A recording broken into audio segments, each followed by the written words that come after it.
నమో గురుభ్యః. మనము మన పోతన భాగవతంలో ఇప్పుడు 5వ స్కందము మొదలుపెట్టుకుంటూ ఉన్నాము. పోయిన వారము ఉపోద్ఘాతంలో కొన్ని ప్రార్థనా శ్లోకాలు చూసాము. మన గంగన్న గారు మనకు ఈ స్కందము రాసి ఇచ్చారు. ఆయన దాన్ని ఎందుకో మరి 2 భాగాలుగా ఇచ్చారు. ఒకటి పూర్వ భాగం ఉన్నది, ఒకటి ఉత్తర భాగం ఉన్నది. 2 భాగాలు గంగన్న గారే నేను రాశానని చెప్పుకుంటూ వచ్చారు. ఇందులో పూర్వ భాగంలో ఋషపుడి ఉపాఖ్యానం ఒకటుంటుంది. జడభరతుడి ఉపాఖ్యానం ఒకటుంటుంది. ఇందులో ఎట్లా ఉంటుంది అంటే, ముఖ్యంగా మన వ్యాసుల వారు ఈ స్కందంలో, ఈ భాగాల్లో ఒక విషయాన్ని చూపిస్తూ వస్తారు. మనకు 4 ఆశ్రమాలుంటాయి. బ్రహ్మచర్య, గృహస్థ, వానప్రస్థ, సన్యాస ఆశ్రమాలని 4 ఉంటాయి. వీటిని 2 విధాలుగా ఆచరించొచ్చు. మనము ముందు బ్రహ్మచర్యం చేసి అంటే విద్యాభ్యాసం పూర్తి చేసి, తర్వాత స్నాతకోత్సవం అయ్యాక పెళ్లి చేసుకుని గృహస్థాశ్రమంలోకి ప్రవేశించి, ఆ తర్వాత గృహస్థాశ్రమ ధర్మాల్ని పూర్తి చేసి, వెంటనే వానప్రస్థానికి వెళ్ళి, వానప్రస్థాశ్రమ ధర్మాల్ని గూడా నిర్వర్తించి, సన్యాసం పుచ్చుకుని మనము మన స్థితిని చేరుకోవచ్చు. ఇదొక పద్ధతి, క్రమ పద్ధతి. ఇదొక క్రమ పద్ధతి. క్రమంగా ఒకదాని వెనకాల, ఒకదాని వెనకాల ఒకటి నడుస్తూ ఉంటాయి. కాక ఇంకొక అక్రమ పద్ధతి గూడా ఉంటుంది. క్రమంగా ఒకదాని నుంచి, ఒకదాని నుంచి, ఒకదాని నుంచి వెళ్ళవలసిన అవసరం లేదు. ఒక దాంట్లో నుంచి ఇంకో దాంట్లోకి వెళ్ళిపోవచ్చు. ఎట్లా అంటే బ్రహ్మచర్యంలో నుంచే సన్యాసంలోకి వెళ్ళిపోవచ్చు. లేదా గృహస్థాశ్రమం నుంచే సన్యాసం చేయొచ్చు. ఆ రకంగా మధ్యలో అవసరం లేకపోతే ఒకటో, రెండో ఆశ్రమాల్ని వదిలిపెట్టి సన్యాసాశ్రమంలోకి వెళ్ళి, ఎందుకంటే సన్యసించడం మాత్రం అత్యవసరం. ఆ స్టెప్ మిస్ అవ్వడం కుదరదు. సర్వకర్మ సన్యాసం చేస్తేనే జ్ఞానానికి యోగ్యత. దాని ద్వారా మాత్రమే, కేవలం జ్ఞానం ద్వారా మాత్రమే మోక్షం. కాబట్టి బ్రహ్మచర్య, గృహస్థ, వానప్రస్థాల్లో నుంచి ఎక్కడి నుంచైనా సరే సన్యాసంలోకి వెళ్ళిపోవచ్చు. ఒక్కొక్కసారి అసలు బ్రహ్మచర్యం కూడా లేకుండానే, అసలు ఈ శాస్త్రాలు ఏవి చదవకుండానే డైరెక్ట్‌గానే పుట్టుకతోటే బ్రహ్మచర్యంలో ఉండిపోవచ్చు. ఈ విధంగా ఒక క్రమ పద్ధతిలో కాకుండా ఎట్నించెటైనా సరే సన్యాసంలోకి వెళ్ళిపోయి అక్కడి నుంచి మోక్షాన్ని సాధించే మార్గం ఏదున్నదో అటువంటి పద్ధతి గూడా ఒకటున్నది. మొదటిది ఒక దాంట్లో నుంచి, ఒక దాంట్లో నుంచి, ఒక దాంట్లో నుంచి ఒకటి వెళ్ళడం ఏదున్నదో క్రమంగా, దాని పేరు ఆశ్రమ సముచ్చయం. వాటినన్నింటిని కలుపుకుంటూ వెళ్ళడం. లేదా ఒక దాంట్లో నుంచి వేరే దానికి క్రమంగా గాదు, దాటుకుంటూ వెళ్ళిపోవడం ఏదున్నదో దాన్ని ఆశ్రమ వికల్పం అని పిలుస్తారు. మన వ్యాసుల వారు ఈ స్కందంలో ఒకటి ఆశ్రమ సముచ్చయంగా, ఒకటి ఆశ్రమ వికల్పంగా చూపిస్తూ వచ్చారు. ఋషభుడి కథ ఆశ్రమ సముచ్చయము. ఋషభుడు పుట్టాడు, చదువుకున్నాడు, గురువుల దగ్గర విద్యాభ్యాసం పూర్తి చేసి పెళ్లి చేసుకున్నాడు.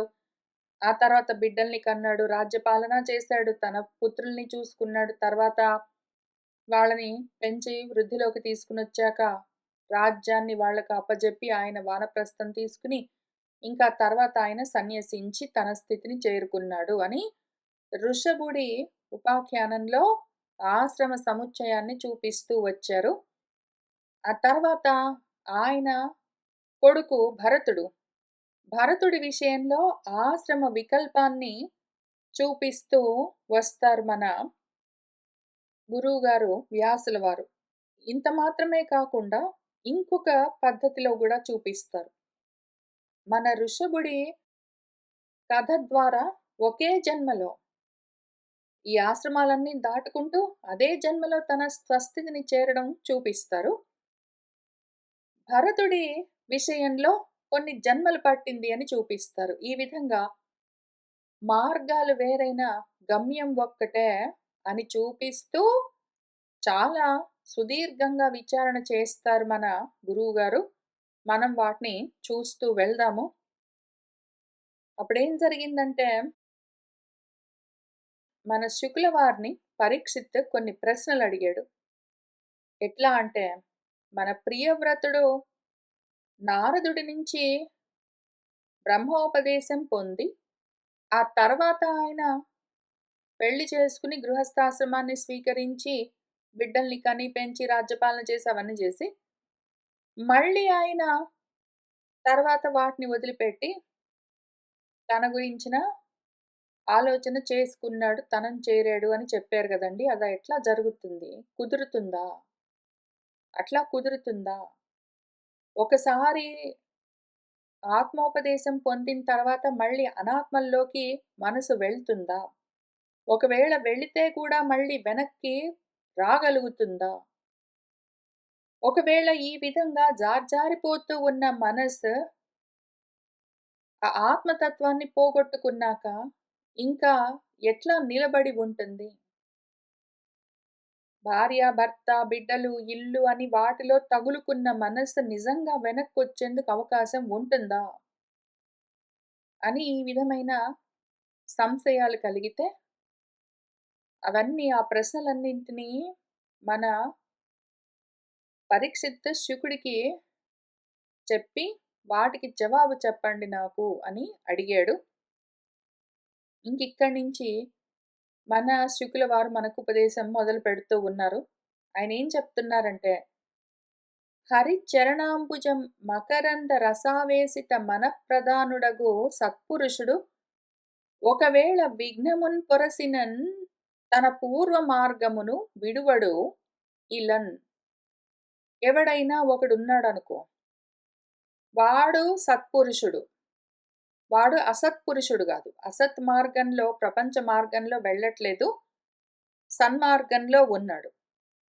సన్మార్గంలో ఉన్నవాడేం చేస్తున్నాడిప్పుడు?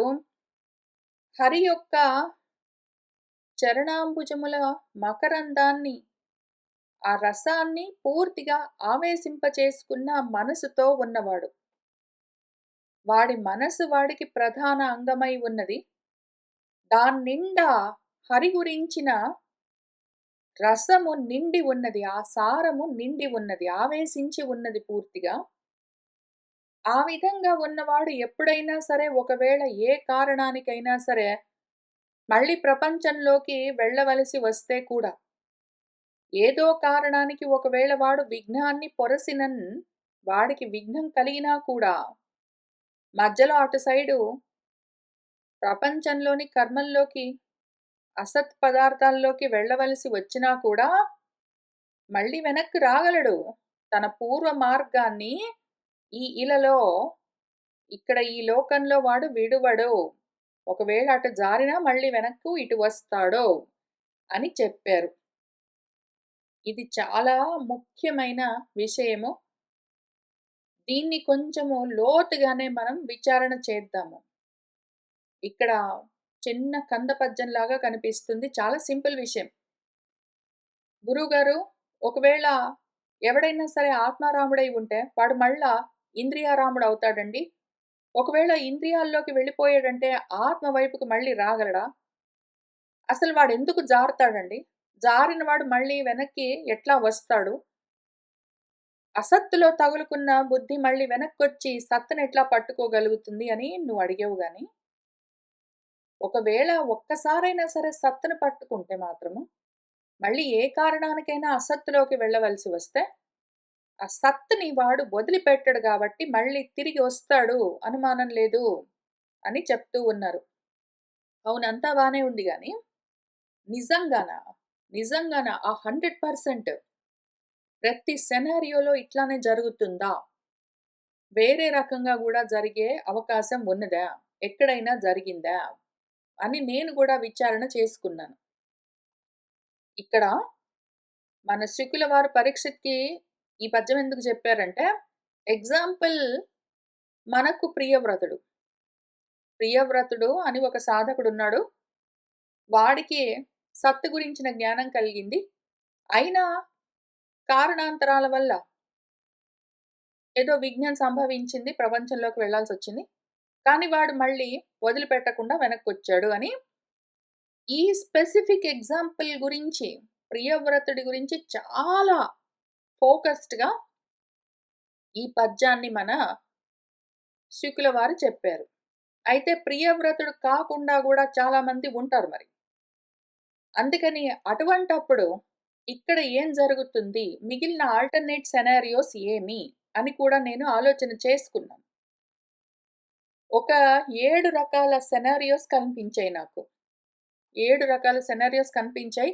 ఇక్కడే ముగ్గురున్నారు. ఒక ప్రియవ్రతుడున్నాడు. ఒక శుకుడున్నాడు. ఒక పరీక్షిత్తున్నాడు. ఇప్పుడు ప్రియవ్రతుడు ఏదో ఆత్మజ్ఞానాన్ని పొంది కారణాంతరాల వల్ల అనాత్మల్లోకి వెళ్ళవలసి వచ్చినా వెళ్ళి, మళ్ళీ వెంటనే ఎప్పుడైతే ఆ అనాత్మ ధర్మాల్ని పూర్తి చేయాలో వాటిని ముగించుకుని ఆయన వెనక్కొచ్చేసాడు. ఆ ఎగ్జాంపుల్ దానికి సరిపోయింది. శుకుడు అట్లా గాదు గదా! శుకుడు ఆత్మజ్ఞానాన్ని పొందిన తర్వాత ఇంక అనాత్మల్లోకి వెళ్ళలేదు. అనాత్మల్లోకి వెళ్ళినా గూడా పరీక్షిత్ లాంటి వాళ్ళ దగ్గరకొచ్చి కూర్చొని ఈ ఆత్మోపదేశం చేయవలసి వచ్చినా కూడా ఆయన ఏమి ప్రపంచంలోకి జారలేదు. ఆయన ఇంద్రియాల్లోకి జారడమూ లేదు. మళ్ళీ వెనక్కి రావడమూ లేదు. కాబట్టి ఈ పద్యం పనిచేయదు. ఒక్కసారి ఆ హరిచరణాంబుజ మకరంద పానము చేసిన మనస్సు ఆ విధంగా ఉన్న మనిషి ఆ సత్తునోసారి పట్టుకున్నాక ఏదో ఒక విఘ్నం కలిగి వాడు జారిపోతే కూడా వెనక్కొస్తాడు. ఈయనకి విఘ్నం కలగలేదు మరి శివుడికి. కాబట్టి ఈ పద్యము ఈయనకి పనికిరాదు. పోనీ పరీక్షిత్తుని చూద్దాము. పరీక్షిత్ విషయంలో హరిచరణాంబుజ మకరంద రసవేత్త మనస్సు ఇంకా కలగలేదు ఆయనకి, కలుగుతూ ఉన్నది ఇప్పుడు శుకుడి వల్ల. ఆయన ఇంతవరకు ప్రపంచంలోనే కర్మల్లోనే ఉన్నాడు. ఇప్పుడు ఇటు తిరిగాడు. తిరిగిన తర్వాత మళ్ళీ ఆయన ఇంద్రియాల్లోకి జారాడా? లేదనే తెలుస్తున్నది మనకి భాగవతంలో. ఆయన కూర్చున్నాడు, తెలుసుకున్నాడు, ఇట్నుంచి వెళ్ళిపోయాడు. అయితే అంతకన్నా ముందుండేవి కర్మలు. కాబట్టి ఈయన విషయం వేరు. ఈయన విషయంలో గూడా ఈ పద్యం పనిచేయదు. ఓన్లీ ఒక ప్రియవ్రతుడి విషయంలో మాత్రమే స్పెసిఫిక్‌గా ఈ పద్యం పనిచేస్తుంది. మిగిలినవి పనిచేయవు. అటువంటప్పుడు మరి వీళ్ళకు ఎటువంటి పద్యం పనిచేస్తుంది? పరీక్షిత్‌కి, శుకుడికి. ఈ ఇద్దరు గాక ఇంకెంతమంది ఉండుంటారు అని చూస్తే 7 మంది బయటపడ్డారు. 7 రకాల సినారియోస్ ఉంటాయి. దీన్ని ఒక ఎగ్జాంపుల్ తోటి చూద్దాము. ఎందుకిదంతా ఇంత యాతనెందుకు మనకు? ఎందుకింత ప్రయత్నం చేస్తున్నాము అంటే, నేనెక్కడున్నానని తెలియాలి గదా! ఇప్పుడు నేను ఒకవేళ ప్రియవ్రతుడి మనస్థితితో లేననుకోండి. అప్పుడు అయినా గూడా నేను అమాయకంగా ఈ పద్యం పట్టుకొని కూర్చొని నాకు గూడా ఇట్లానే జరుగుతుందంటే జరగదు. ఎందుకంటే ఈ వచనంలో చెప్పిన ఇంకా ఇద్దరికి అదే పని చేయలేదంటే, నేను ప్రియవ్రతుడి లాంటి మనస్థితి లేకపోతే, నాకీ పద్యం పనిచేస్తుందన్న నమ్మకంతో కూర్చుంటే, పని చేయకపోతే నేనేమైపోతాను? కాబట్టి అన్ని రకాల సినారియోస్ చూసుకుందాము. ఒక ఎగ్జాంపుల్‌తో చూద్దాము. ఎందుకంటే ఒకవేళ నాకు ఏం పని చేస్తుందో తెలిస్తే దాన్ని పట్టుకోవచ్చు. నా మనస్థితికి, నా పరిస్థితికి దగ్గరగా ఉన్న ఏదైనా ఎగ్జాంపుల్ ఉంటే, ప్రియవ్రతుడు నాకు ఒకవేళ పని చేయకపోతే, నాకు దగ్గరగా ఉన్న ఇంకేదైనా భాగవతంలో ఉంటే, ఆ ఉపాఖ్యానాన్ని పట్టుకొని దాన్ని ఫాలో అవుతే నేను సాధించుకోవచ్చు కదా! అందుకని ప్రయత్నము. ఇప్పుడు మనం అనుకున్న 7 సినారియోస్‌లో ఎగ్జాంపుల్‌తో పాటు చూడ్డాం కాబట్టి, అనగనగా ఒక ఊరున్నది. ఆ ఊళ్ళో ఒక ఆవున్నది. ఆ ఆవుకు ఒక దూడ ఉన్నది. ఇప్పుడు ఈ ఆవేం చేసింది? గడ్డి మేయాలని కోరుకుని అడవిలోకి వెళ్ళింది. ఆ అడవిలో ఒక సింహం ఉన్నది. అదేం చేసింది? నిన్ను తింటానన్నది. ఈ ఆవు మన కథలో ఎగ్జాంపుల్ కథలో మన ఆవేం చేసింది? ఉండండి. మీరప్పుడే నన్ను తినొద్దు. నాకు ఊళ్ళో ఒక దూడ ఉన్నది. దానికి పాలిచ్చొస్తాను. ఆ తర్వాత మీరు నన్ను తినొచ్చు అని చెప్పింది. ఈ మన సింహము సరే ఎళ్ళని చెప్పింది. మళ్ళీ నీకోసం ఎదురు చూస్తుంటాను వచ్చేయని చెప్పింది. మన ఆవు వెళ్ళింది ఊళ్ళోకి. దాని దూడకు పాలిచ్చింది. అన్న మాట ప్రకారం వెనక్కొచ్చింది. ఇంకా తర్వాత స్టోరీ ఏముంటుందంటే, అదిగో మన సింహం చాలా సంతోషించి నిన్నొదిలిపెడుతున్నాను పో అన్నది. దాంతో మన ఆవు చాలా సంతోషంగా మళ్ళీ ఊళ్ళోకి పరిగెత్తింది. దాని దూడ దగ్గరికి అది హ్యాపీగా ఉంది అని, ఆ రకంగా ఆ కథకి హ్యాపీ ఎండింగ్ చూపిస్తారు. ఎందుకంటే అది మోరల్ స్టోరీ గాబట్టి, ప్రాపంచికమైన కథ గాబట్టి, మాట మీద నిలబడ్డం ఎంత ముఖ్యమో, సత్యాన్ని పాటించడం ఎంత ముఖ్యమో, సత్యం పాటించావనుకో, నువ్వు మాట మీదున్నావనుకో, నీకు మంచి జరుగుతుంది అని చెప్పడము ఆ కథకు, ఆ ఎండింగ్‌కి ప్రధాన ఉద్దేశం. కానీ మన సత్యమేమి, మనకు శుభము, పరమ శ్రేయస్సేమి, మళ్ళీ ఊళ్ళోకెళ్ళిపోవడమా, దూడతోటి కూడి ఉండడమా? లేదా ఇంకేమైనా ఉందా అని చూసుకుందాము. ఆ కథను అంతవరకు తీసుకొని ఎండింగ్ రకరకాల సెనారియోస్‌లో చూసుకుందాం. అప్పుడేం జరిగింది? సెనారియో 1 ఇక్కడ జెప్పినట్టు. మన సింహము ఆవును తింటాను దగ్గరికి రా అన్నది. అయితే మన ఆవేమన్నదంటే, ఉండండి నాకు దూడ ఉంది ఊళ్ళో పాలిచ్చొస్తాను అన్నది. వెళ్ళింది, తిరిగొచ్చింది. ఈ రకంగా చేసేవాళ్ళెవరున్నారో వాళ్ళు మన ప్రియవ్రతుడు, ధ్రువుడు, పృథువు మొదలైన వాళ్ళందరూ. వాళ్ళేం జేస్తారంటే, ఇక్కడ మన సింహం అంటే హరి. మన హరి అక్కడ ఉంటుంది. వెయిట్ చేస్తూ ఉంటుంది. మన గోవులుంటాయి, ఆవులు. ఊళ్ళో ఉంటాయి, కర్మలు చేస్తూ ఉంటాయి. వాటికి ఆ కర్మలని దూడలు. దూడలేమి ఆవులకున్న దూడలేమి, మనుషులకున్న కర్మలు. వాటిని పాలిస్తూ ఉంటాము. మెయింటైన్ చేస్తుంటాం. మన కర్మల్ని మనం మెయింటైన్ చేస్తూ ఉంటాము. మన కర్మల్ని ఎంత కాలం మనం మెయింటైన్ చేస్తుంటామో, అంతకాలం మనకు ఆ ఊళ్ళు, రాష్ట్రాలు, పురాలు అని చెప్తారు. ఆ దేహాలు ఉంటూనే ఉంటాయి. మాటి మాటికి కర్మలున్నాయండి అని అటు తిరిగామంటే, ఆ దేహాల్లోకి వెళ్ళిపోతాం పురాల్లోకి. ఇది ఇక్కడ వెయిటింగ్ చేస్తూనే ఉంటుంది మన హరి. మన హరి దగ్గరికొస్తే లయం చేసుకుంటుంది. నేను తినేస్తాను దగ్గరికి రామంటే ఏమేంటి అర్థం? నువ్వు ఇటు రా నేను మింగేస్తానంటే ఏమి?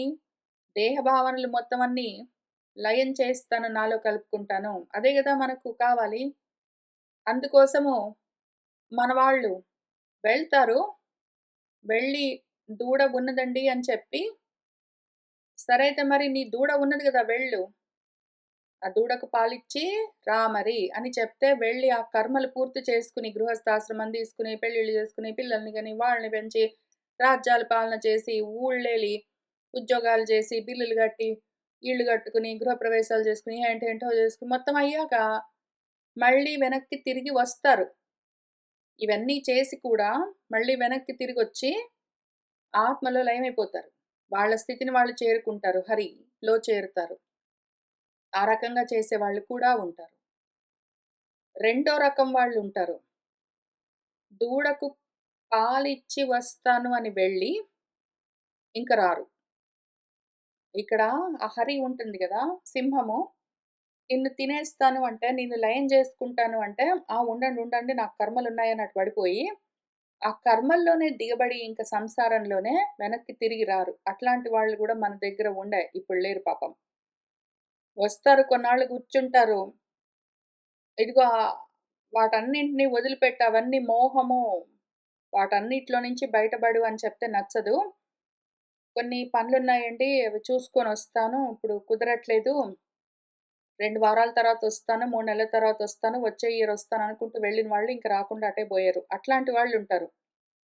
వాళ్ళు మనకు తెలుస్తూనే ఉంటారు. ఇక్కడ భాగవతంలో స్పెసిఫిక్‌గా మనకు ఆ ఎగ్జాంపుల్స్ కనపడకపోయినా గూడా, మనకు బయట ప్రపంచంలో మాత్రం ఇట్లాంటి వాళ్ళు కర్మల్లోకి వెళ్ళిపోయిన వాళ్ళు. వాళ్ళ గురించి భగవద్గీతలో క్షీణే పుణ్యే మర్త్యలోకం విశంతి అని వాళ్ళకి కొంత ఏదో కొంచెం పుణ్యం కలిగి ఈ హరి దాకా వస్తారు పాపము. అయితే ఆ హరి ఏదైతే అన్నింటిని ఆహరించేదున్నదో అందులో లయమైపోవడము, అన్నింటిని ఆహరించేదేదున్నది ఆత్మ, అందులో లయమైపోవడం చెయ్యరు. వాళ్ళకి నచ్చదు. ఇప్పుడే వస్తామంటారు, మళ్ళీ వెళ్తారు, ఇంక రారు. ఈ హరి ఇక్కడ వెయిట్ చేస్తూనే ఉంటుంది. అదేమనదు. వెంటబడి తరిమి ఎట్లోకట్లా పట్టుకుని దాన్ని తీసుకొనొచ్చి బలవంతంగా లయం జేసుకోవడం అవన్నీ హరికి చెయ్యదు. వెయిట్ చేస్తుంటుంది వస్తారేమో అని. అటువంటి వాళ్ళందరూ మన చుట్టుపక్కల కనిపిస్తూ ఉంటారు. మూడో రకం సినారియో. ఆవు ఇక్కడి దాకా వస్తుంది. కానీ దానికి దూడ కోసం ఇంకా వెనక్కి వెళ్ళాలి అన్న ఆలోచన కలగదు. ఒక ఆవున్నది, దానికి దూడ ఉన్నది. అయితే అది ఒక్కసారి అరణ్యంలోకొచ్చి హరిని చూసిన తర్వాత, ఇంకది మళ్ళీ ఉండండి నాకో దూడ ఉన్నది పాలిచ్చొస్తానని అది వెనక్కి వెళ్ళదింకా. అంటే ఏమి? ఒక మనిషున్నాడు, వాడికి కర్మలు ఉన్నాయి.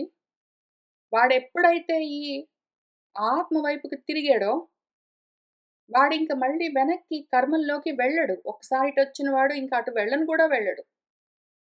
ఇంక దూడ లేదు, ఊరు లేదు, పాలు లేవు, పాలించేది లేదు, ఏమీ లేదు.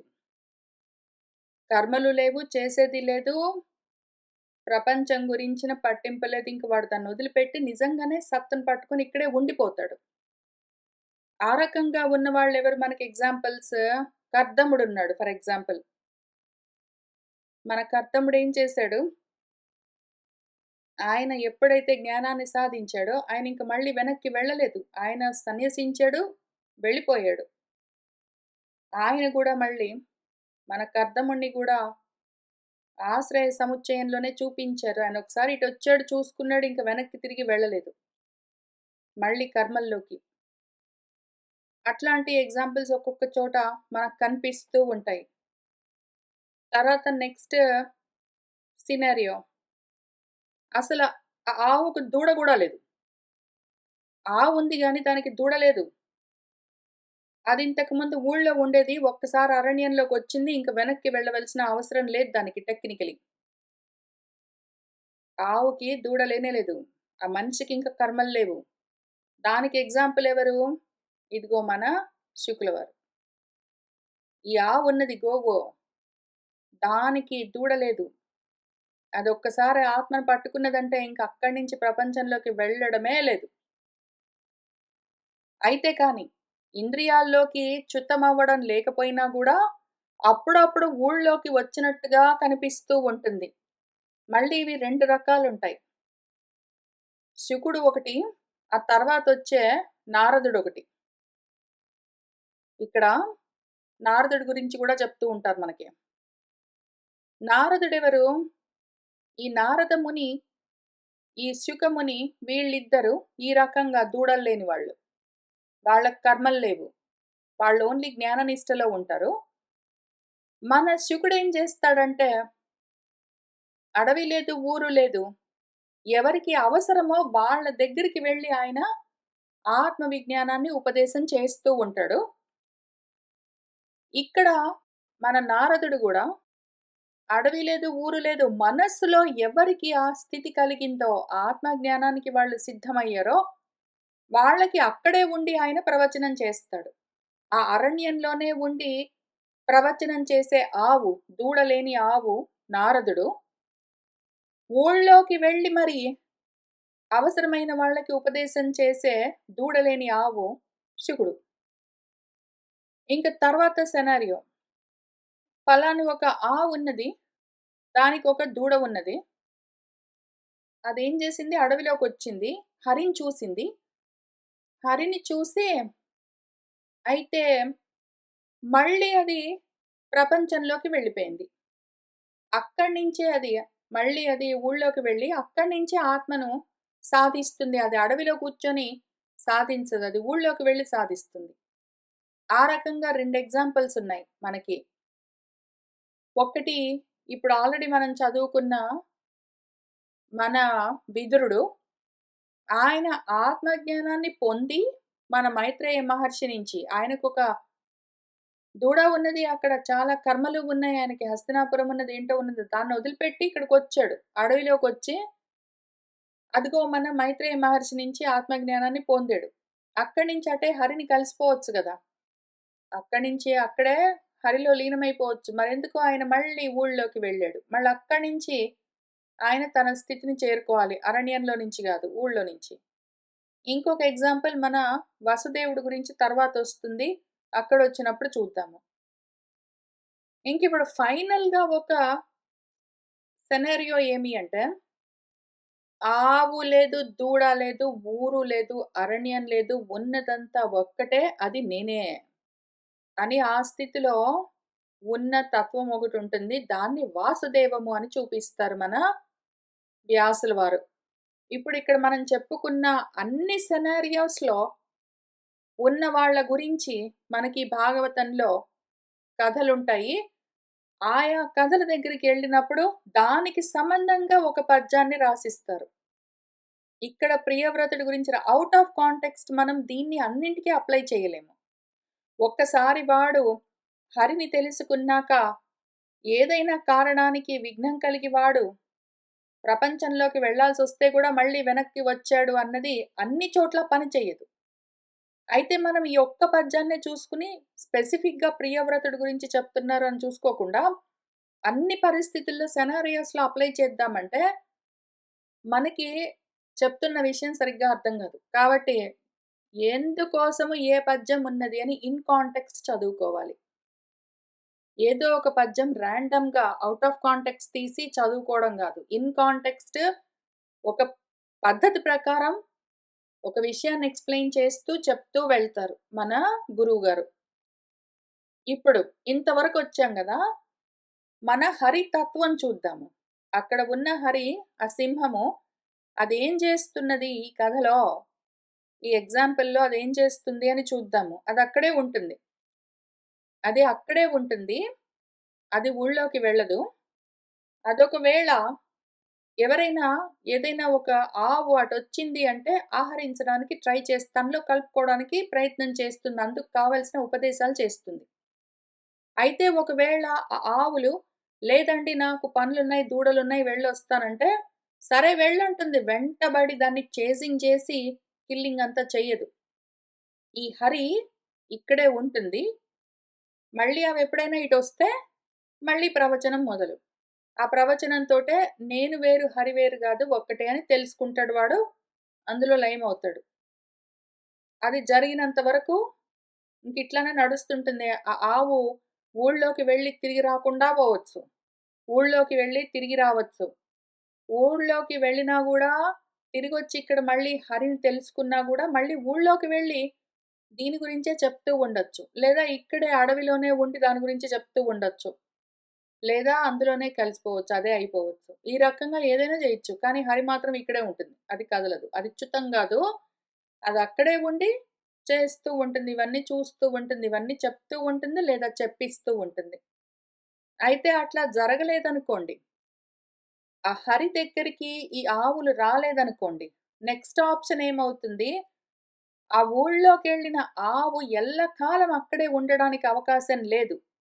ఆవుగా అది ఎల్లకాలం ఉండడానికి దానికి అవకాశం లేదు గాబట్టి, ఆ ఆవుకు నశించే కాలమొచ్చినప్పుడు ఈ హరి హరమవుతుంది. సంహారమవుతుంది. వెళ్లి అక్కడ ఆవుని చంపేస్తుంది. అదే కాలమై, మృత్యువై ఈ హరి హరుడై వెళ్ళి రుద్రమది అది ద్రవిస్తుంది. అదే వెళ్తుంది. ఈ హరి వెళ్ళదు. అది ఇక్కడ కూర్చుంటుంది. ఇది ఇక్కడ కూర్చొని వచ్చిన వాళ్ళకి ఉపదేశం చేసి తనేంటో చూపిస్తుంది. దాంతో వాళ్ళు నేనే అని తెలుసుకుంటారు. అదవుతారు. హరి ఇక్కడే ఉండి చూపించి చెప్పి నేర్పిస్తుంటే, హరుడు ఒకవేళ ఆ ఆవులు వెనక్కి రావట్లేదనుకోండి. ఊళ్ళోకి వెళ్ళినవి అటే పడిపోతున్నాయి. ఇంక వెనక్కి తిరిగి మళ్ళీ రావట్లేదు ఇటు ఆత్మ దగ్గరికంటే, ఇదే హరి ఆ హరుడై వెళ్ళి సంహారం చేస్తుంది. ఇక్కడ ఆహరించడం అంటే లయం చేసుకోవడం నడుస్తుంటుంది. అక్కడ సంహరించడము, నశింపచేయడం ఆ దేహాలను. ఎందుకు చేయవలసొస్తుంది? ఈ హరుడై ఎందుకు చేయవలసొస్తుందంటే, ఆ ఆవులు ఎంత కాలము పాలిస్తూ కూర్చుంటాయి. అలిసిపోతాయి.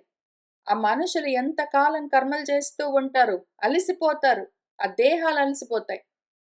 ఆ దేహాలకి కొంచెం విశ్రాంతి కల్పించడం కోసము ఆ దేహాల్ని సంహరిస్తూ ఉంటుంది. మళ్ళీ ఇంకో కొత్త దేహం ఇస్తుంది. మళ్ళీ అప్పటికైనా ఈ అడవిలోకొచ్చి హరిగా తనని తెలుసుకుని తానుగా ఉంటుందేమో అని. మళ్ళీ లేదు. అసలు అడవిలోకి రాదు. వస్తే గూడా ఇంత దూరం వచ్చి మళ్ళీ లేదంటే నాకు కర్మలున్నాయని వెళ్ళిపోయిందంటే, మళ్ళీ ఇంతే సంహారం. అయితే ఆహారం లేదా సంహారం. అయితే ఆహారం లేదా సంహారం. ఆహారం ఆహరించేది హరి. సంహారం సంహరించేది హర. ఏదైనా సరే ఆ సంహారం జరిగిందంటే మళ్ళీ మృత్యువున్నదంటే జన్మ వస్తుంది. మళ్ళీ ఇంకొక రూపమొస్తుంది. సంహారం గాకుండా ఆహారము. అన్నమన్నాదమంతా ఒక్కటే ఆత్మగా నేనే అని తెలుసుకుంటే మళ్ళీ జన్మలు లేవది. ఇక్కడికొస్తే మళ్ళీ ఇంకెక్కడికి వెళ్ళవలసిన అవసరం లేదు. ఇప్పుడు ఈ ఊరికి, ఆ అడవికి మధ్యలో ఉన్న బ్రిడ్జ్ ఏదున్నదో దాని పేరు ధర్మం. ఈ ఊరికి, ఆ అడవికి ఉన్న బ్రిడ్జ్ మధ్యలో ఉన్న సేతువు దాని పేరు ధర్మ సేతువు అని పిలుస్తారు. బ్రిడ్జ్. దానికి దీనికి కనెక్షన్. అయితే దానికొక మర్యాద ఉంటుంది. ఈ హరి ఇటునుంచి అటు వెళ్ళదు. వెంటబడి తరమదు. బలవంతంగా సంహారం చెయ్యదు. అదే వస్తేనే మాత్రమే ఉపదేశం ఉంటుంది. ఇక్కడ కూర్చుని ఉపదేశాలు చేసేవాళ్ళెవరైనా సరే, అడవిలో కూర్చుని ఉపదేశం చేసినా సరే, ఊళ్ళోకి వెళ్లి ఉపదేశం చేసినా సరే, వద్దు అన్న వాళ్ళకు ఉపదేశాలు లేవు. కావాలి అన్న వాళ్ళ కోసమే ఉపదేశాలు. అయితే ఎవరైతే ఉపదేశం వరకు రావట్లేదో వాళ్లకు సంహారమే ఉంటుంది. ఈ ధర్మాన్ని అటు కర్మలను, ఇటు జ్ఞానాన్ని, కర్మలతో కూడిన గ్రామాన్ని, గ్రామ్య సుఖాలతో, ఇంద్రియ సుఖాలతో ఉన్న ఆ గ్రామాలను, ఈ జ్ఞానంతో హరిని తెలుసుకునే లక్షణంగా ఉన్న నిష్టను, ఈ రెండింటిని కలుపుతూ ఆ ధర్మ సేతు ఉంటుంది. దాన్ని ధర్మ సేతు అని పిలుస్తారు. దాన్ని ద్వారము అని గూడా పిలుస్తారు. ఆ ద్వారం ఉంటుంది. దాని ద్వారా ఇటు అటు వస్తూ ఉంటారు, వెళ్తూ ఉంటారు. దాన్ని నిలబెట్టే మర్యాదలుంటాయి, హద్దులుంటాయి. కర్మకు, జ్ఞానానికి హద్దులుంటాయి. ఆ మర్యాదలను నిలబెడుతూ ఉన్న తత్వం ఉంటుంది. దాని గురించే మనకు నేర్పిస్తూ వస్తారు మన వ్యాసుల వారు. అది తెలుసుకోవాలి. ఎక్కడ ఆ పోర్టల్ ఉన్నది, ఓపెనింగ్ ఉన్నది, ద్వారం ఉన్నది అని మనకు తెలియాలి. మనము ఇక్కడ కూర్చొని ఇది చదువుకుంటూ, ఇది వింటూ ఉన్న అందరము ఆ ఊళ్ళో నుంచి అడవిలోకి, అడవిలో నుంచి ఊళ్ళోకి, ఊళ్ళో నుంచి అడవిలోకి, అడవిలోంచి ఊళ్ళోకి తిరుగుతూ ఉంటాము. ఎప్పుడు ఎక్కడ అడవిలో ఉన్నాము, ఎప్పుడు ఎక్కడ ఊళ్ళో ఉన్నాము, ఎప్పుడు ఆవుకు పాలిస్తున్నామో, ఎక్కడ ఆత్మ సాధన చేస్తున్నామో అని మనకు తెలుస్తూ ఉండాలి. మొత్తం అంతా కలగాపులగం చేసుకొని కూర్చోరాదు. ముఖ్యంగా ఏమంటే, మన కథలో చెప్పినట్టు, మన పసప్పుడు మనం చందమామలో చదువుకున్న కథలో సుఖాంతమెక్కడ? సత్యం మాట్లాడినందుకు సంతోషించి ఆ సింహము, సింహం అంటే హరి అని అర్థం. ఆ సింహము నువ్వు సత్యమే మాట్లాడావు గాబట్టి ఇంక వదిలిపెడుతున్నాను వెళ్ళు అంటే అది ఊళ్ళోకి వెళ్ళిపోయిందని చెప్పింది ప్రాపంచికమైన సత్యం అది. వ్యావహారికమైన సత్యము ప్రపంచంలోకి వెళ్ళిపోవడము ఆ కథకు సుఖాంతము. మనకు కాదు. పారమార్థికమైన సత్యమేమి అంటే సత్ గురించి తెలుసుకుని హరిలో లయమవ్వడము. మళ్ళీ ఊళ్ళోకి వెళ్ళాము అంటే అది సుఖాంతం కాదు, అది దుఃఖాంతము. అటు వెళ్ళకుండా, మళ్ళీ కర్మల్లో పడిపోకుండా, పడితే గూడా మళ్ళీ వెనక్కొచ్చి, జ్ఞానంతో నిలబడి, అదే నిష్టలో ఆత్మ తెలుసుకోవడం ఏదున్నదో, అది ఇక్కడ సుఖాంతము. మామూలు సుఖం గాదు, అక్షయమైన సుఖము. ఒకవేళ ఈ ఆవును మన సింహము, సరే నువ్వు నిజమే మాట్లాడావు, సత్యం మాట్లాడావు గాబట్టి ఊళ్ళోకెళ్ళు నిన్నొదిలేస్తున్నానంటే, ఆ ఆవు ఊళ్ళోకెళ్ళి ఎంతకాలం అక్కడ బ్రతికుంటుంది? దాని దూడతో గలిసి పాలిచ్చుకుంటూ. ఎంతకాలం ఉంటుందది? అది గూడా నశిస్తుంది, దాని దూడ నశిస్తుంది, ఆ ఊరు నశిస్తుంది, ఏమైనా అవుతాయి. అయితే ఆ ఆవు తన స్థితిని తెలుసుకున్నదా? లేదు గదా! అది సుఖాంతం గాదు. దుఃఖంతో కూడిన దుఃఖాంతమయ్యే అల్పమైన సుఖమది. దుఃఖంతో అంతమయ్యే, మృత్యువుతో అంతమయ్యే అల్పమైన సుఖమది. కర్మల్ని పట్టుకుని ఏవో ప్రాపంచికమైన పనులు చేస్తూ తిరగడము. అయితే ఎప్పుడైతే హరిని తెలుసుకుని అది నేనే అని నిలబడ్డామో, అది అక్షయమైన సుఖం. సుఖంతో అంతమది. దాన్ని శాంతం అని పిలుస్తారు. శమతో అంతం ఇంకా. ఇంక దుఃఖతో సంబంధం లేదది. అటువంటిది కావాలి. ఇప్పుడు ఈ విధమైన ముఖ్యమైన విషయాలు అక్కడక్కడ చెప్తారు. చెప్తూ ఉన్న కథల్లో నేనెక్కడ ఉన్నాను ఈ 7 సెనారియోస్‌లో నేనెక్కడున్నాను అని చూసుకొని, దాన్ని బట్టి నేనేమి చేస్తున్నాను అని అర్థం చేసుకొని, ఏమి చెయ్యాలి అని తెలుసుకొని ఆచరించడము ధర్మం. సరే ఇంతకది విషయము. ఇంకొక ఫైనల్ మాట చెప్పుకుందాము. మర్యాద, హద్దు అని చెప్పాను గదా! దాంతో పాటే ఇంకొక విషయం కూడా చూసుకుందాము. మనము మర్యాద అనగానే ఇంగ్లీష్‌లో రెస్పెక్ట్ అంటాము. ఇంగ్లీష్‌లో రెస్పెక్ట్ అన్నా గూడా అది మళ్ళీ కొంచెమే చెప్పుకుంటున్నాము. Respecting the boundaries. హద్దులను, మర్యాదలను కాపాడడము. ఈ ధర్మం యొక్క మర్యాదలను కాపాడడం ఎట్లా అంటే, ధర్మమే మర్యాద. ధర్మమే సేతువు. ధర్మము యొక్క సేతువు గాదు. ధర్మమే సేతువు. ధర్మమే మర్యాద. ఆ హద్దు. దేనికి అంటే, ఇటువైపు ప్రపంచంలో కామార్థాలు 2 ఉన్నాయనుకోండి. అవన్నీ ప్రపంచంలో ఉంటూ ఉంటాయి. ఊళ్ళో ఉంటూ ఉంటాయి. కర్మలు చేస్తూ ఉంటే, ఆ కోరికలు తీరుతూ ఉంటాయి. ఆ అర్థాలు, ప్రయోజనాలు కలుగుతూ ఉంటాయి. కర్మలు చేస్తూ ఉంటే, ఆ అర్థాలు కలుగుతూ ఉంటాయి. ప్రయోజనాలు, కోరికలు తీరుతూ ఉంటాయి. కామము, అర్థము ఈ రెండింటితో కూడి అక్కడ గ్రామము ఉంటుంది. గ్రామ్య సుఖాలన్నీ అర్ధకామాలతో కూడి ఉంటాయి కాబట్టి దాన్ని గ్రామం అని పిలుస్తారు. ఊరు. ఇప్పుడు ఇటు సైడు మోక్షం ఉంటుంది. మన అడవిలో ఏముంటుంది? హరి ఉంటుంది. అది మోక్షం. ఇటు అడవిలోనేమో మోక్షం ఉంటుంది. అటు ఊళ్ళోనేమో అర్థకామాలుంటాయి. ఈ రెండింటికి మధ్యలో వంతెనలాగా ధర్మం ఉంటుంది. ఎట్లా ఉంటుంది? ఈ ధర్మం గూడా కర్మలే. జ్ఞానం దగ్గరికి, హరి దగ్గరికి, అడవిలోకొచ్చేసరికి ఇంక కర్మలు లేవు. జ్ఞానం దగ్గరికొచ్చేసరికి ఇంక కర్మలు లేవు. ఓన్లీ ఊళ్ళో ఉన్నంత వరకే కర్మలుండాలి టెక్నికలీ అర్థకామాల కోసము. కానీ జ్ఞానం కోసం కూడా మళ్ళీ ఇక్కడొచ్చి కూర్చొని మనం చదువుకోవాల్సొస్తుంది గదా మరి. ఇది గూడా కర్మే. అయితే ఏమవుతుందంటే, ఈ కర్మ అర్థకామాలతో కూడి ప్రాపంచికమైన విషయం కాదు గాబట్టి, అయితే పూర్తిగా పరం జ్ఞానం అయ్యి కర్మలు కంప్లీట్‌గా లేకుండా పోలేదు గాబట్టి, మధ్యలో ధర్మంగా ఉంటుంది. దీని పేరే ధర్మసేతువు. లేదా ధర్మ మర్యాద. ధర్మమే మర్యాద. ధర్మమే సేతువు. అదే బ్రిడ్జ్. ఇవి కర్మలుంటాయి. కానీ అర్ధకామాలు కాదు. కర్మలు లేకుండా పోలేదు. కంప్లీట్‌గా మోక్షం గాదు. ఇటు కంప్లీట్‌గా మోక్షము గాదు.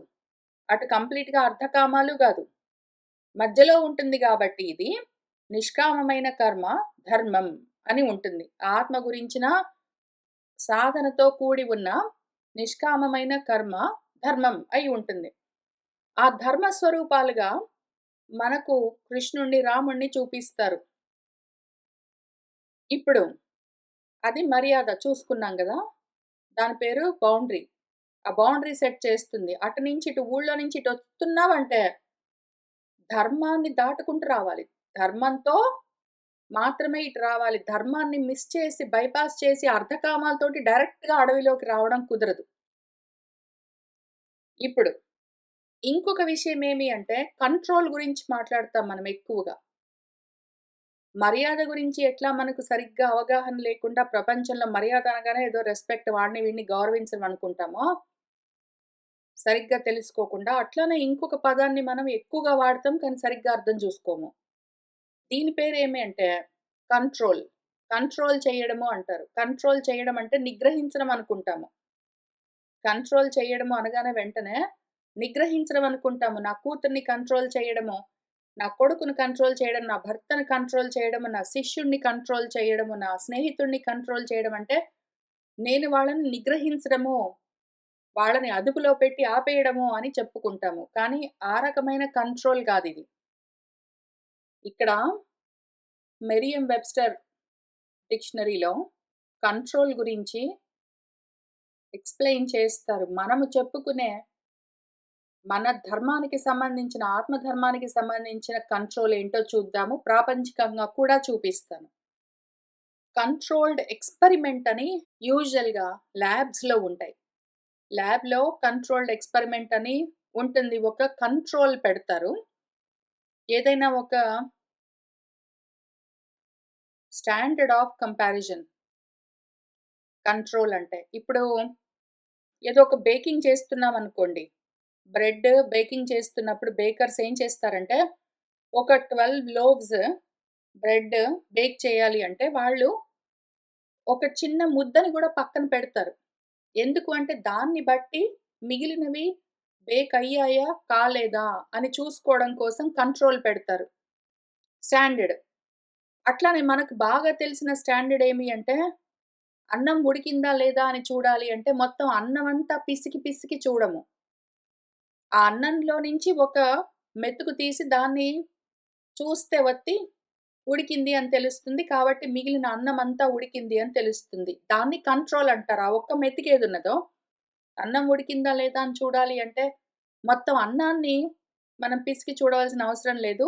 ఆ ఒక్క మెతుకు చూస్తే చాలంటాం గదా! ఆ ఒక్క మెతుకు స్టాండర్డ్ ఆఫ్ కంపారిజన్. దాని పేరు కంట్రోల్. అదొక్కటి చూస్తే మిగిలింది తెలుస్తుంది.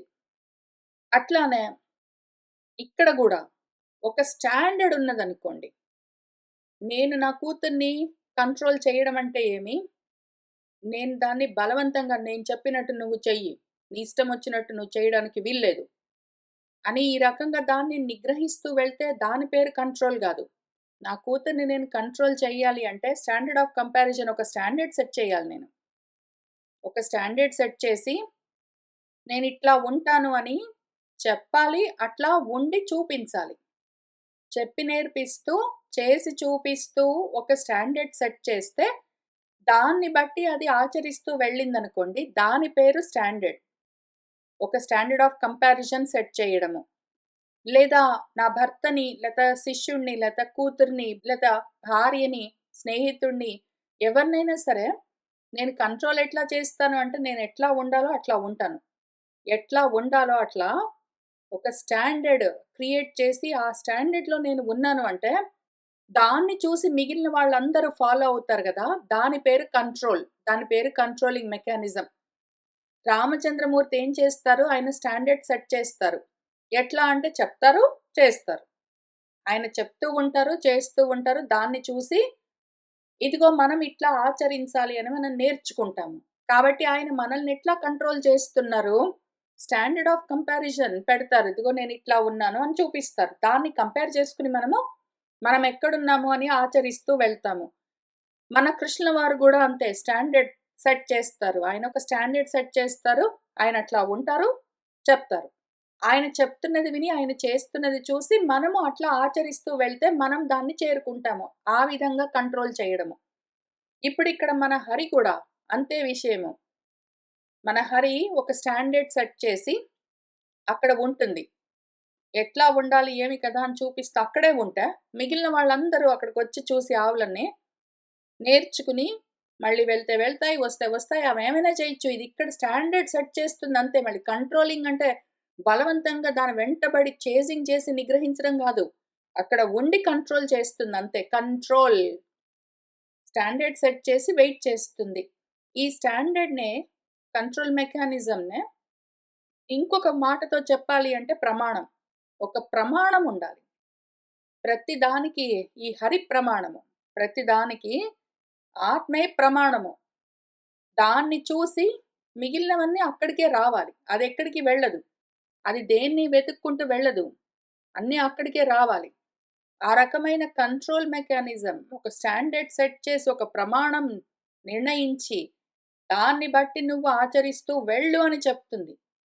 అయితే ఆ మాట ఎట్లా చెప్తుంది అంటే, ఎన్ని రకాలుగానైనా చెప్తుంది. లోపల నుంచైనా చెప్తుంది మనసులో వినగలిగితే.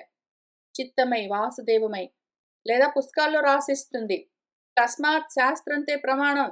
కార్యకార్య విచారణలో నీకు శాస్త్రమే ప్రమాణం అని ఎందుకు చెప్తుంది? స్టాండర్డ్ ఆఫ్ కంట్రోల్ అది. Standard mechanism. కంట్రోలింగ్ మెకానిజం అది. స్టాండర్డ్ సెట్ చేసి ప్రమాణం. ఇదిగో ఈ రకంగా నువ్వుండు అని కంట్రోల్ చేస్తుంది. ఆ విధంగా అది శాసకుడై ఉన్నది. శాస్త అయి ఉన్నది.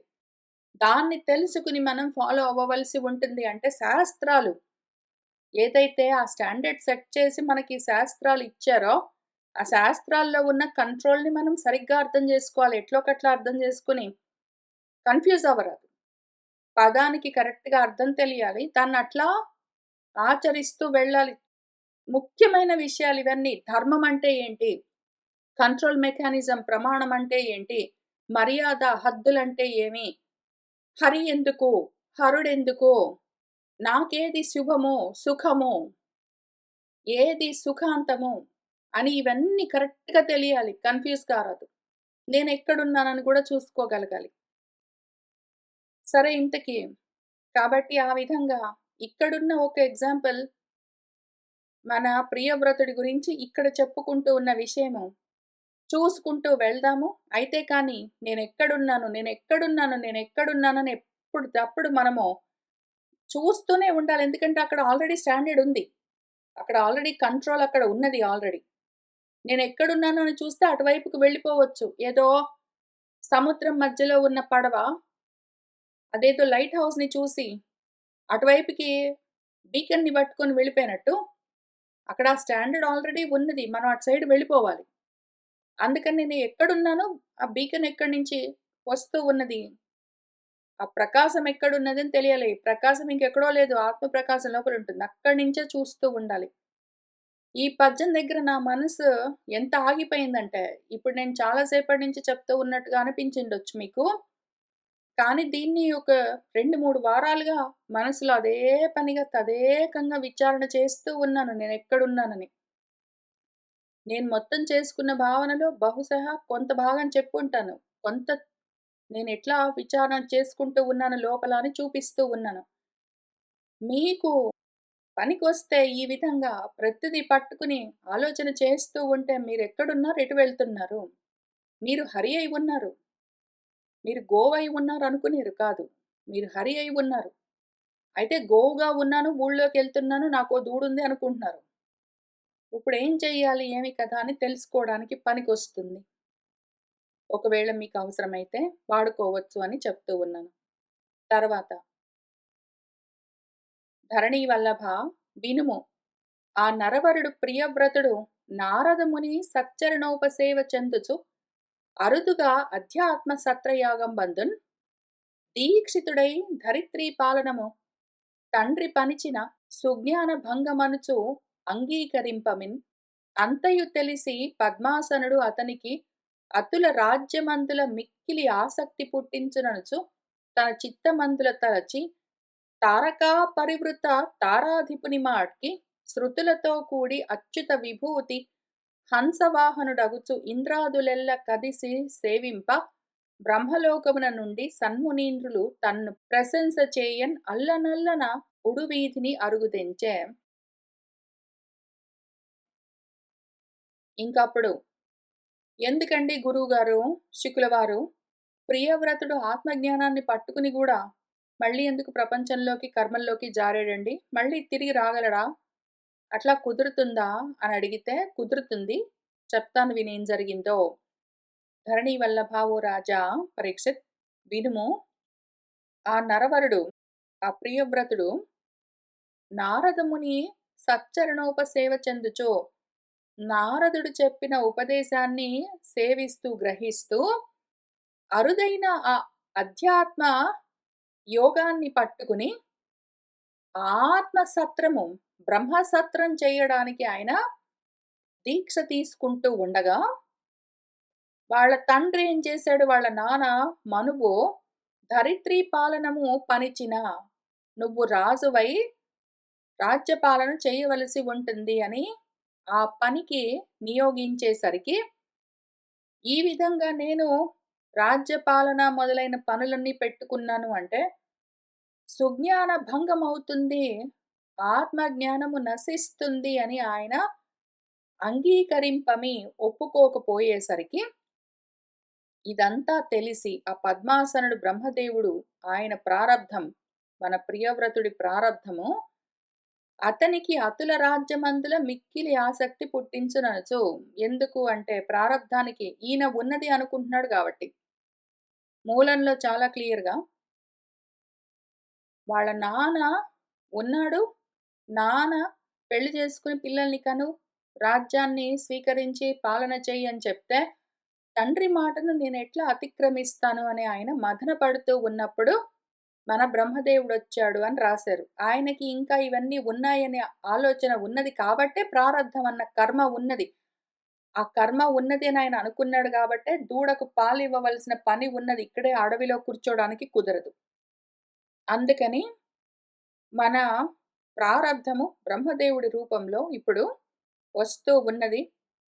ఇంకా తారకా పరివృత తారాధిపుని మాడ్కి తారకలతో కూడిన తారాధిపుడు చంద్రుడిలాగా మన బ్రహ్మదేవుడు శృతులతో కూడి వేదాలన్నీ ఆయన వెంట సాకారంగా వస్తూ ఉండగా అచ్యుత విభూతితో చ్యుతిలేని వైభవంతో హంసవాహనుడై ఇంద్రాదులందరూ ఆయన దగ్గరికొచ్చి ఆయన వెంట నడుస్తూ సేవిస్తూ ఉండగా బ్రహ్మలోకం నుండి మునీంద్రులందరూ ఆయన్ని ప్రశంసిస్తూ స్తుతి చేస్తూ ఉండగా అల్లనల్లన నెమ్మది నెమ్మదిగా ఉడువీథియందు ఉడు అంటే తారకలు మళ్ళీ నక్షత్రాలు ఆ మార్గంలో ఆయన దిగి వస్తూ ఉన్నాడు.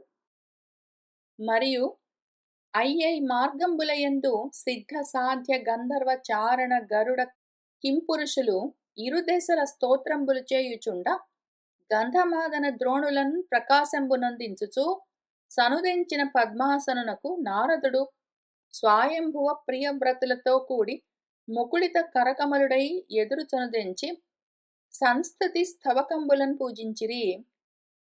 ఇంకా ఆయన ఏ మార్గంలో వస్తుంటే ఆ మార్గంలో వరసగా సిద్ధులు, సాధ్యులు, గంధర్వులు, చారణులు, గరుడులు, కింపురుషులు వాళ్ళందరూ కూడా రెండు వైపులా బార్లు తీరి ఆయన్ని స్తోత్రాలతో స్తుతిస్తూ ఉండగా ఆయన నెమ్మదిగా దిగుతూ వస్తూ ఉన్నాడు. గంధమాదన ద్రోణులన్ గంధమాదన పర్వతం యొక్క సానువులలో ప్రకాశాన్ని నింపుతూ వచ్చిన ఆ పద్మాసనుడికి నారదుడు స్వయంభువమనువు ప్రియవ్రతులతో కూడి చేతులు జోడించి ఎదురు వెళ్ళి స్తబకంబులన్ స్తోత్రాలతో స్తుతిస్తూ సంస్తుతి చేస్తూ పూజిస్తూ ఉన్నాడు. కథా ప్రకారము బ్రహ్మదేవుడి యొక్క మానస పుత్రుడు నారదుడు, అట్లానే బ్రహ్మదేవుడు స్వయంభువుడి యొక్క పుత్రుడు స్వయంభువుడు. వీళ్ళిద్దరూ టెక్నికలీ సోదరులు. ఇప్పుడు ఈ స్వయంభువ మనువుకు కొడుకు ప్రియవ్రతుడు. వీళ్ళు ముగ్గురు లేచి వెళ్ళి ప్రియవ్రతుడు వాళ్ళ తాతగారికి, స్వయంభువుడు నారదుడు వాళ్ళ నాన్నగారికి నమస్కారం చేశారు. ఇంకా మన విరించి సంతసించి ప్రియవ్రతుని చూసి నవ్వుచూ ఇట్లనియన్, మన బ్రహ్మదేవుడు నారదుడితో స్వయంభువుతో ఏమీ అనలేదు. అక్కడ వచ్చిన కారణము ప్రారబ్ధము ప్రియవ్రతుడికి కాబట్టి ప్రియవ్రతుడితో ఈ విధంగా నవ్వుతూ అంటూ ఉన్నాడు. ఈ పద్యము ప్రాక్షిప్తం కాబట్టి మూలంలో లేదు కాబట్టి వదిలిపెడుతున్నాను. కోరి వేడ్కన మీ నాన్న నారదుడును నేనును అందరమును ఈశ్వర ఆజ్ఞ పూని ఉడుగక ఎప్పుడూ చేయుచున్న వారము కాన అతని ఆజ్ఞ తప్పనలవి కాదు అని మన బ్రహ్మదేవుడు ఉపదేశం ఎక్కడ మొదలు పెట్టాడంటే, నేను చెయ్యను రాజ్యపాలన. ఎందుకు అంటే ఆత్మజ్ఞానానికి అది విరుద్ధము కర్మ. ఒకవేళ నేను కర్మల్లో పడ్డానంటే జ్ఞానము లోపిస్తుంది, కాబట్టి నాకొద్దు అని ఆయన బ్రహ్మసత్రంలో కూర్చుంటూ ఉన్నాడు నిష్టలో. బ్రహ్మనిష్టలో కూర్చుంటే నీకు కర్మాధికారం ఉన్నది కాబట్టి కర్మ చేయవలసే వస్తుంది అని ఉపదేశం చేయడం కోసం వచ్చాడు. ఆయన ఏం చెప్తున్నాడంటే, మీ నాన్న, ఇక్కడ నీవు అని రాశారు ఎందుకో మన పోతన గారు. మీ నాన్నైనా సరే, మీ బాబాయి నారదుడైనా సరే, నేనైనా సరే, మేమందరము కూడా ఈశ్వర ఆజ్ఞను అనుసరించి ఉడుగక ఇంకా వదలకుండానే ఎప్పుడూ కర్మలు చేస్తూనే ఉన్నాము. మేమందరము కూడా కర్మాధికారులమే. అందుకని ఈశ్వర ఆజ్ఞను అనుసరించి కర్మలు చేస్తూ ఉన్నాము. కాబట్టి అతని ఆజ్ఞ తప్పనలవి కాదు.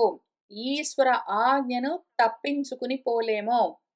కర్మల్లో ఉన్నాము, కర్మాధికారులమై ఉన్నాము. కాబట్టి మనము చేయవలసినవి ఆచరించవలసే ఉంటుంది అని చెప్తూ ఆయన మొదలు పెడుతూ ఉన్నాడు. ఇవాల్టికి ఇక్కడికి ఆపుతాను. వచ్చే వారం మనము మళ్ళీ కలిసి కూర్చుని ఇక్కడి నుంచి చదువుతూ ముందుకు వెళ్దాము. శుభం భవతు.